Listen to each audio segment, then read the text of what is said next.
এক মাস টাকা না দিলে, এক মাস টাকা দিতে দেরি হলে বাড়ির থেকে প্রতিদিন ফোন আসে। কিরে বিল পাস নাই, কিরে বেতন পাস নাই, টাকা দিবি না, হ্যাঁ টাকা কী করস জমাইতেছস। কিন্তু এটা বোঝে না যে আমরা প্রবাসে আছি, কীরকম আছি, কীরকম খাইতেছি, কীরকমভাবে কাজ করতেছি। এই যে তাপমাত্রা দেখতেছেন, সব ওই যে লাগে যে সব জ্বইলা যেতেছে এরকম অবস্থা তাপমাত্রা, এরকম আগুন পড়তেছে। কিন্তু একবারও জিগায় না যে বাবা তুই কেমন আছিস।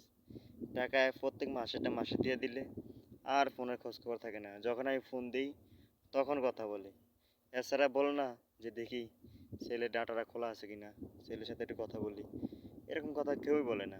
যখন মাস শেষ তখনই ফোন আসে, মাস শেষ ফোন আসে, এছাড়া কেউই ফোন দেয় না। তার মানে আমাদেরকে কেউই ভালোবাসে না। ভালোবাসে শুধু টাকা দিয়ে। টাকা দিতে পারবেন, আপনার কাছে সবাই ভালো, আপনি সবার কাছে ভালো। বাপ মা, ভাই বোন, আত্মীয় স্বজন, পাড়া প্রতিবেশী সবার কাছে ভালো। আপনি টাকা দিতে পারবেন না, কারোর কাছে ভালো না। বিপদে পড়বেন তখনই বুঝতে পারবেন কে আপন কে পর। আমি পড়ছি, আমি বুঝতে পারছি যে আমার কে কতটুকু আপন, কে কতটুকু পর। টাকা আছে সবাই ভালো জানবে, টাকা নাই কেউই ভালো জানবে না।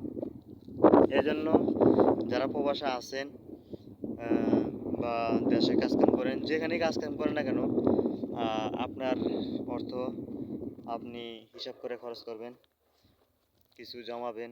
সব টাকা যে তাদের হাতে দিবেন এরকম না, কিছু টাকা রাখবেন।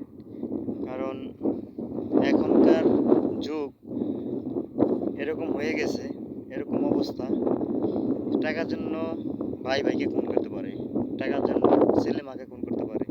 সে যেমন আইসা করছে, আল্লাহ না করুক, আল্লাহ আমাদেরকে সবাইকে হেফাজত করুক এই সমস্ত বালা মুসিবত থেকে, শয়তানের ওয়াসওয়াসা থেকে।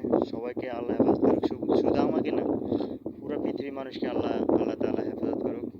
আল্লাহ তাআলা যেন সবাইকে সুখে শান্তিতে রাখে, সবাই যদি সুখে শান্তিতে থাকতে পারে, এই কামনাই করি সবসময়। প্রবাসে আছি, কষ্টে আছি, তারপরে শুকরিয়া আল্লাহর কাছে, আলহামদুলিল্লাহ। আল্লাহ অনেক ভালো রাখছে, অনেক অনেক ভালো রাখছে।